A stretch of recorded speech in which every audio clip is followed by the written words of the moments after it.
Ada Bu. Siapa aja? Indra. Najwa kenapa nggak masuk SK? Sakit ya? Yang lain? Ampun Bu. Semoga nanti yang nggak masuk hari ini bisa mengikuti pertemuan selanjutnya ya. Oke, baik. Kalian pernah nggak sih melihat, kan di Indonesia ini banyak sekali ya upah tidak sesuai kerja misalkan, atau bahkan tidak diupah sama sekali. Banyak ya kita menemukan situasi itu di Indonesia ini. Nah, sekarang yang mau kita bahas adalah sangat berkaitan dengan apa yang Ibu bilang tadi, yaitu Romusa atau kerja paksa, sistem pemerintahan dan jalan kemerdekaan Indonesia. Ini tujuan dan CP pembelajaran, silahkan dibaca dalam hati saja.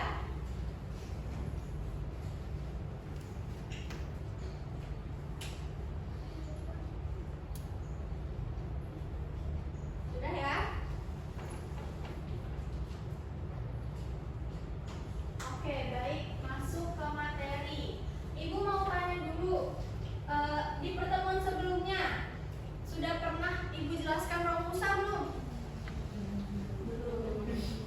Belum? Oke, Ibu akan menjelaskan secara garis besarnya, yaitu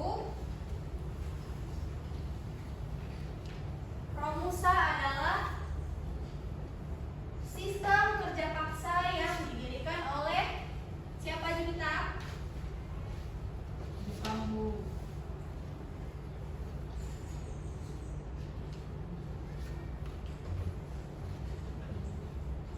Benar sekali, tepuk tangan untuk Junita.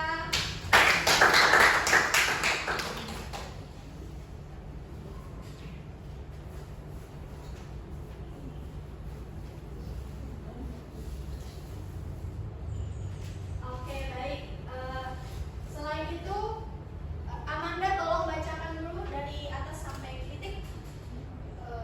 Romusa adalah kebijakan-kerja paksa yang diterapkan oleh Jepang selama masa pembukanya di Indonesia. Dalam kebijakan ini, rakyat Indonesia, terutama para pemuda, dipaksa untuk bekerja demi kepentingan orang Jepang tanpa mendapatkan upah yang layak dan tanpa jaminan keselamatan.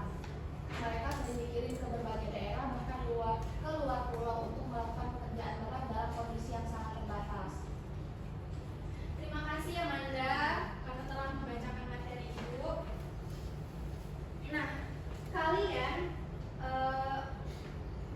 menurut kalian apa sih dampak dari Romusa ini? Yang tahu tolong angkat tangannya, anak-anak, atau Ibu tunjuk. Krisnawati silakan. Terakhir kelaparan. Benar sekali, salah satunya kelaparan dan kekurangan gizi dan banyaknya korban jiwa. Selain itu ada penyakit dan kelelahan dan terpisah dari keluarga. Kira-kira kenapa dia terpisah dari keluarga, Wana?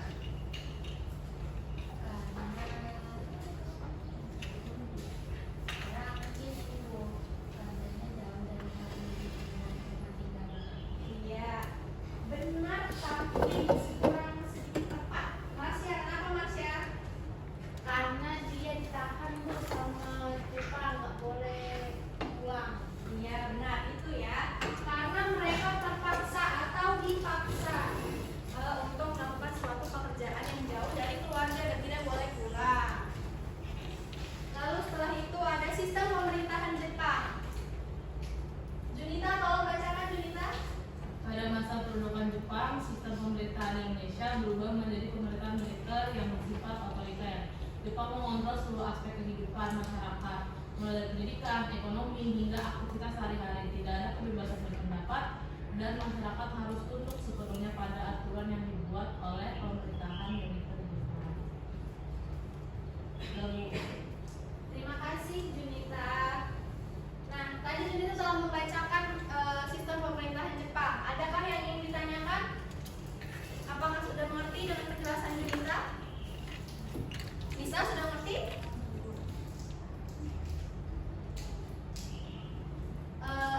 Pada pemerintahan Jepang, sistem pemerintahan Indonesia itu berubah dari apa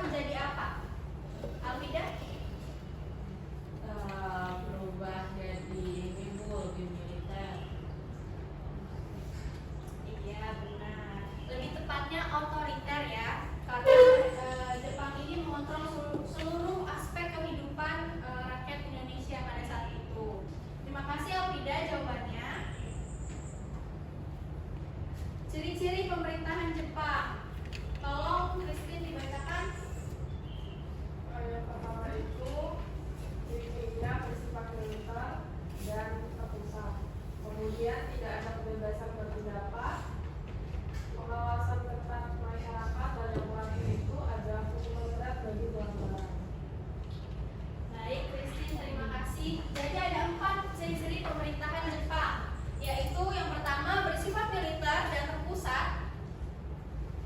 Kenapa dia disebut bersifat militer? Nurul.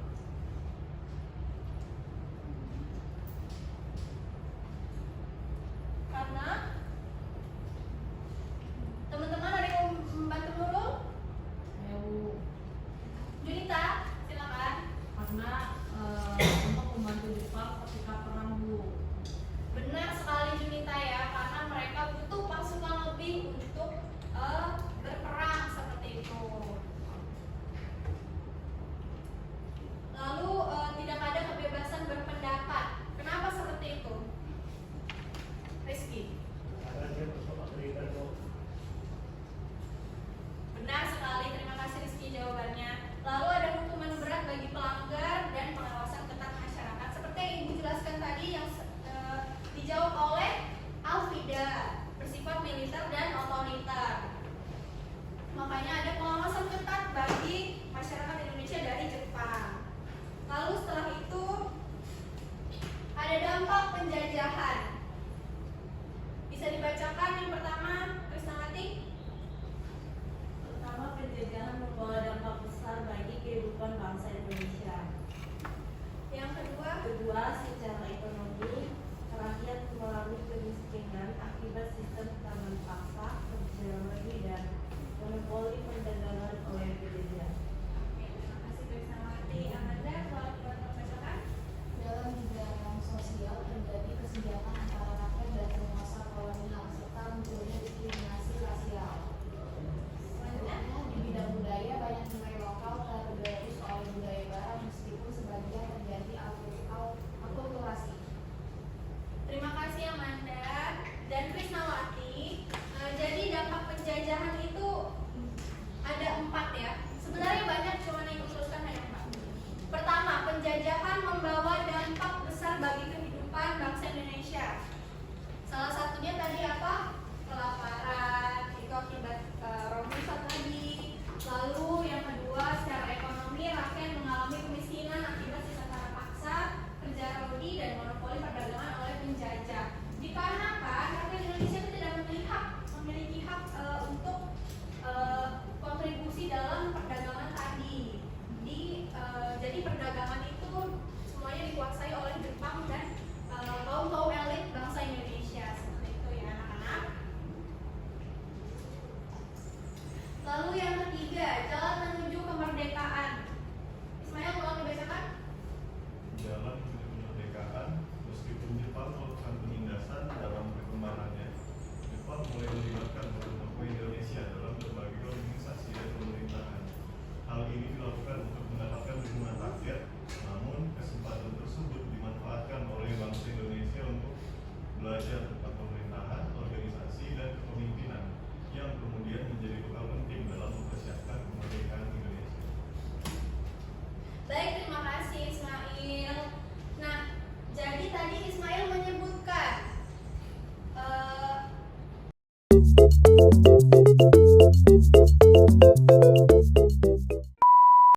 Ibu, kelompok 1 di mana? Kelompok 1 di ujung kanan itu. Ini 2, ini 3 ya.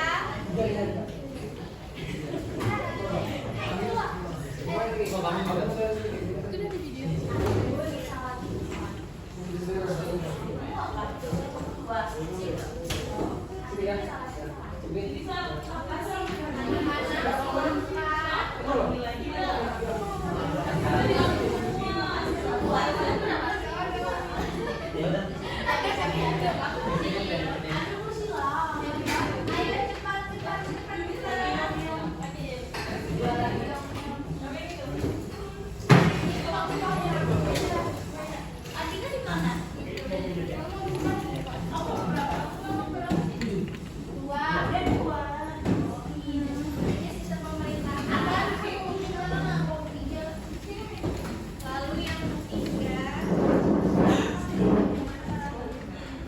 bisa bedakan.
Masya nggak kayak gitu kayaknya ya.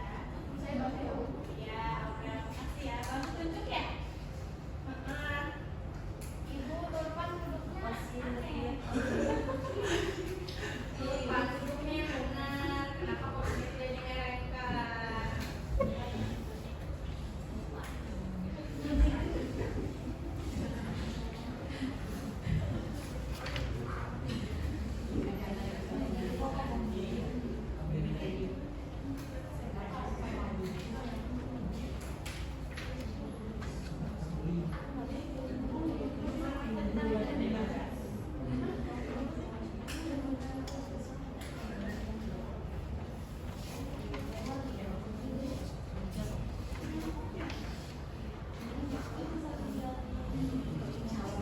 Kalau ada yang ingin ditanyakan atau kalian masih bingung bisa lihat slide dari PT, bilang ke ibu ya.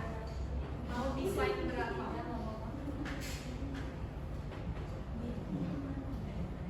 Mas ya nggak boleh kayak gitu ya, bantu temannya. Nih kesian Manda ini. Yang lain berdiskusi, Mas ya masa main HP.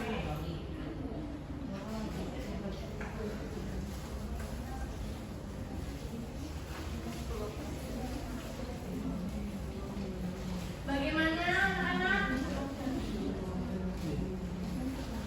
Rizky kok mau bantu temannya Rizky? Nah, oke. Junita bantu temannya nggak? Iya, sudah menjawab sama 3 tadi. Oke, yang lain Putri. Semua harus berpartisipasi ya. Siap, Bu. Namanya ditulis sendiri nggak, Bu? Iya. Kenapa ini Nurul? Kenapa dia aja? Nurul kenapa nggak ikut diskusi?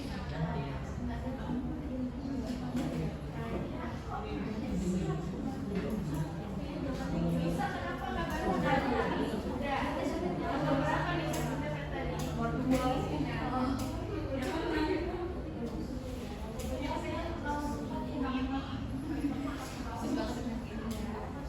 Kelompok 3 ada lagi ditanyakan?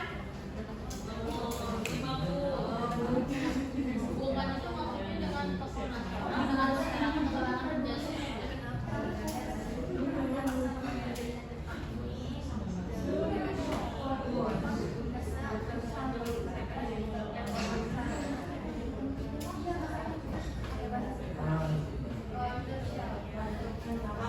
Makasih banyak ya, Bu. Kasih tahu anak-anakku yang cantik. Contoh Aurel ini ya, mereka dia ikut berdiskusi.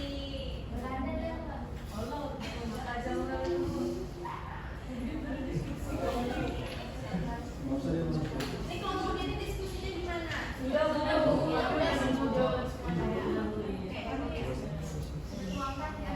Ya, pelan-pelan di sini ya, Bu. Karena banyak banget yang mau sampai. Iya, kebetulan tulisan dia bagus ya. Tepuk tangan dulu buat Mas. Kita nggak tepuk tangan, Bu. Kita nggak bisa sendiri ya. Tepuk tangan buat kalian semua.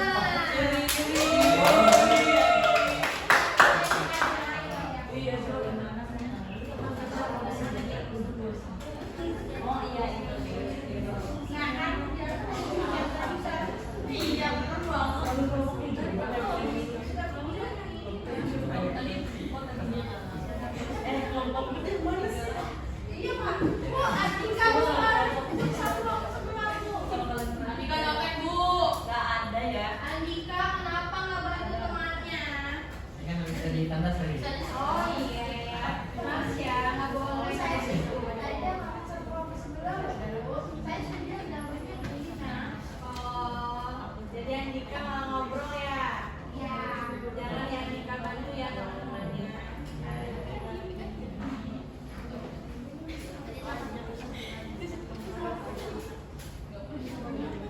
Kelompok 1 sisa. Oke, jadi udah dapat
kebijakan Romusa kerja paksa ala Jepang.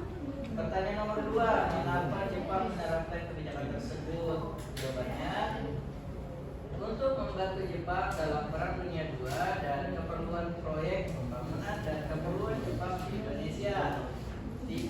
Pertanyaan nomor 3, apa dampak kebijakan tersebut bagi rakyat Indonesia? Jawabannya, rakyat Indonesia mengalami bencana kelaparan, korban jiwa, merosotnya ekonomi dan merosotnya jumlah penduduk.